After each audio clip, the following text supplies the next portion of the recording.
اگر انجینیر نبودی در دوزخ نمیری، اگر دکتر نبودی در دوزخ نمیری، اگر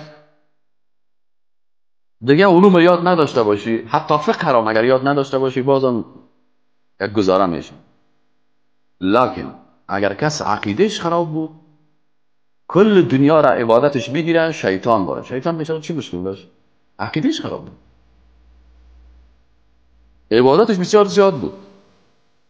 یعنی ببینین بسیاری کسا خدا فریب میتن، میگه والا من زیاد عبادت میکنم، ما والا ترک دنیا کردیم، ما والا لباس خوب نمیپوشم، ما والا میخوایم که یک تکل در روحانیت داخل شوم، در صف ملائکه داخل شوم.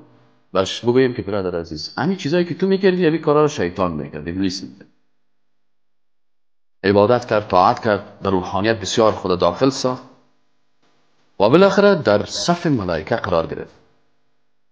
لکن روزی که امتحان آمد، انسان با عقیده با انسان ادب میبخشه. ادب با کی؟ با خالق.